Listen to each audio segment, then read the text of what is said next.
Schools have always used their land as a resource. This is just a new way of thinking about the benefits that could come to education. Having housing that's affordable in their districts. I don't think there's a single school district in the state of California that doesn't have land that could hold housing. When you look at a satellite image of Los Angeles, you see thousands of acres of that kind of site. We know where we can leverage design effectively to make change happen. This is what we're calling the 21st century campus. It's the future for our public schools. It's going to make them better, stronger, and make better neighborhoods at the same time.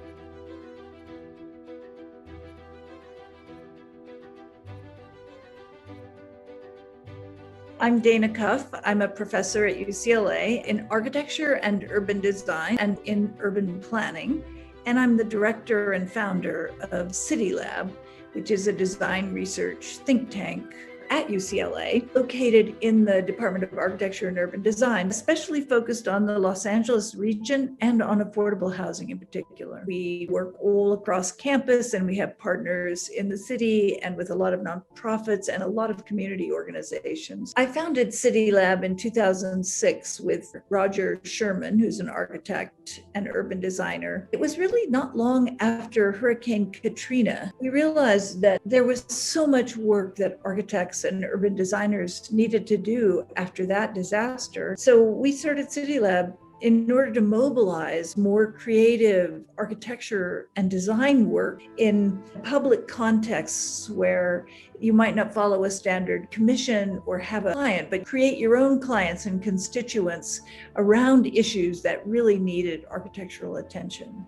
cityLAB doesn't work like normal, say, community design centers where people in the city or community groups come to us for services. Much more of a partnership. We generate projects basically out of cityLAB. We're primarily architects and urban planners. We know where we can leverage design effectively to make change happen. A couple of the highlights of the reports that you've done before, revealing hidden housing sites. One of the typologies that you and your team were very involved in was the origins of the backyard home in California. From the very start of cityLAB, we were looking for sites for housing that might be hidden in plain sight, places where housing could be wedged into the city that might produce a lot of housing if we changed the regulatory context to allow that. Los Angeles is not a city where we're going to get a lot of greenfield housing anymore.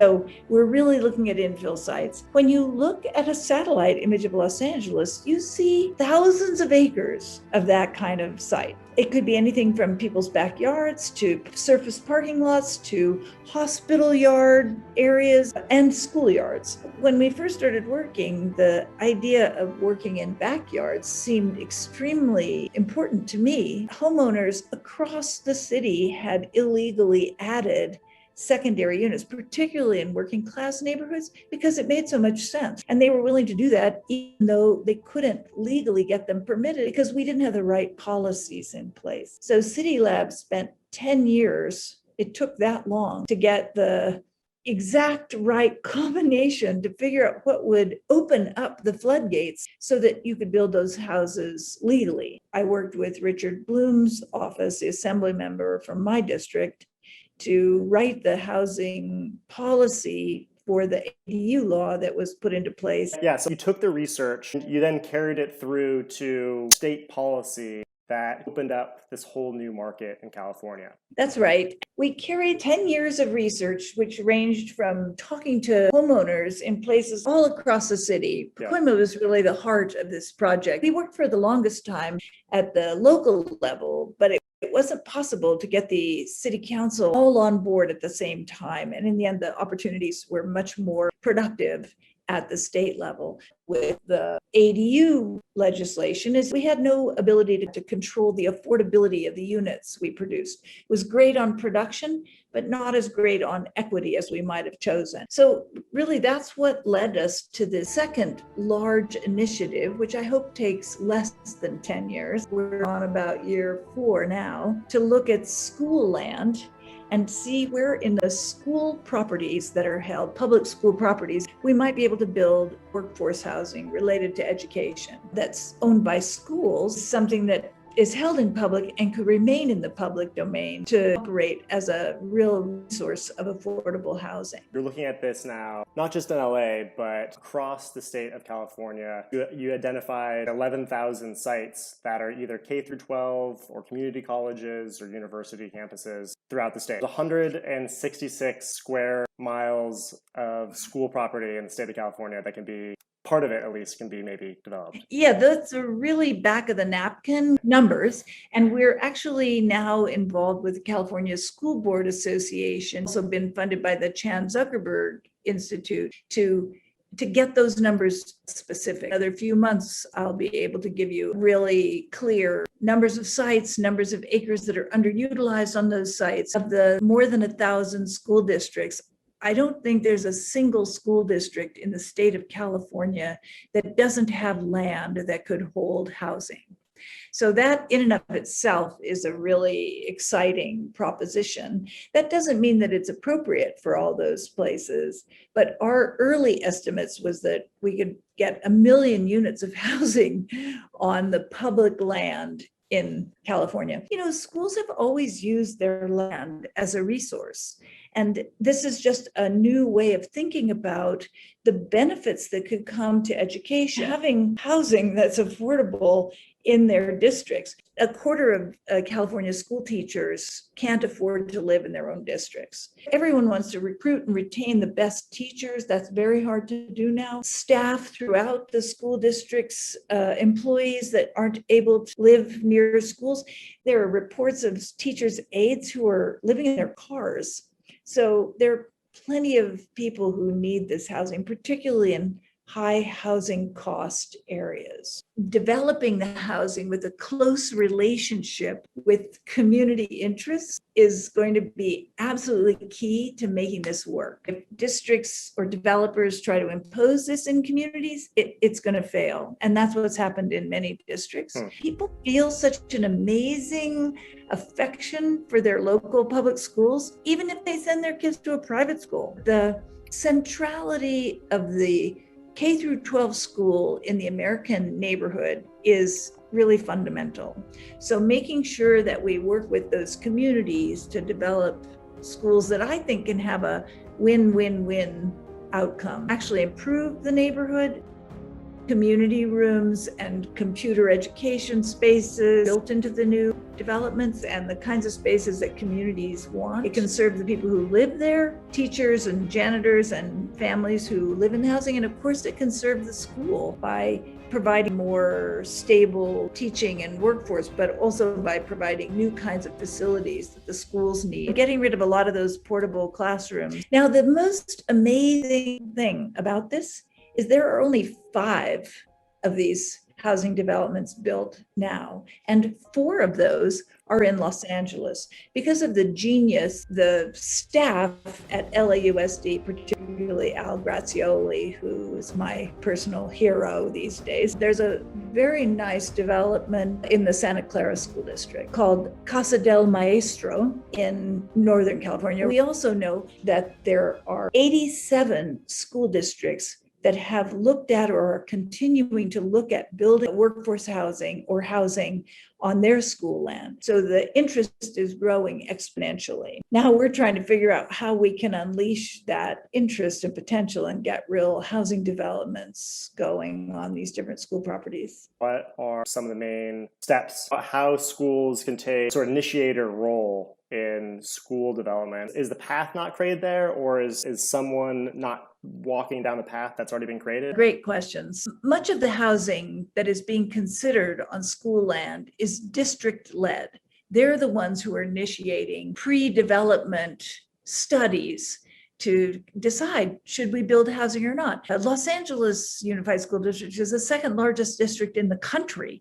Well, they've got internal capacity, but you know, a district in Fresno, a district in Red Bluff, you know, it's unclear how you go about it. So one of the first things we're doing at cityLAB and in partnership with our fellow research centers at UC Berkeley is to codify that pre-development process. And we're also trying to help set up clearinghouse so that it builds the capacity of school districts to do this work. Some of the first things they need to do, determine what kind of land and what land they might have that's available, determine what the demand is in their district. And that's a pretty difficult thing to wrap your head around if you're a school board member or a school superintendent. Those are the stakeholders that are really working on this. Now we have the 5 places that have been built, and there's 2 more that are in development now. So we have models that they can use for something like teacher surveys. How many teachers would want to live in housing that was provided by the school? And then you have to show them what that housing would look like. Getting your handle on tenancy to see what your site yield is. And pretty early on, you must work with your community to determine what their concerns are going to be.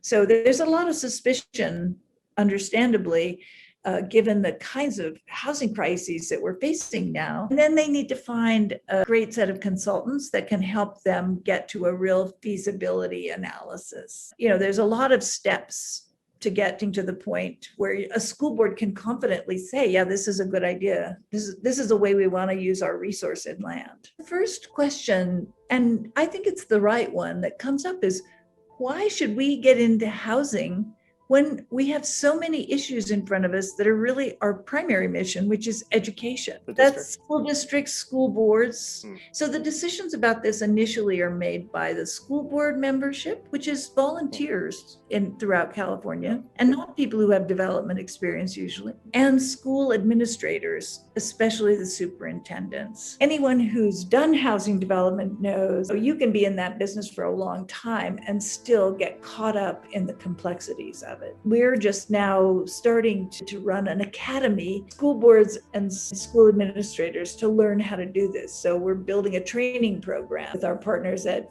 Berkeley and with this California School Board Association to teach them preliminary development strategies so that they can build housing on their land. And it runs from one school board to the next, because school boards' lifespans don't last as long as a development process. I think this is why we haven't seen more of it, really, Charlie, is because it is complicated. There isn't a way of handing it off like a baton to a nonprofit housing developer. You have to stay involved, or some part of your staff has to stay involved, and we need to find resources so that school districts can afford to do that. Once you've gotten your feasibility studies completed and you have community support and you've put your financing together, right? Another area where really, if we want to build more of this, we have to find more innovative ways for lending institutions like low-income housing tax credits to allow for the kinds of developments that are going to make sense on school land. Once you've got that package together, then you can go out with an RFP basically and find the permanent consultants that will carry you through: a nonprofit housing developer, an architect, a general contractor, and also someone who's going to manage the housing for you when it's done.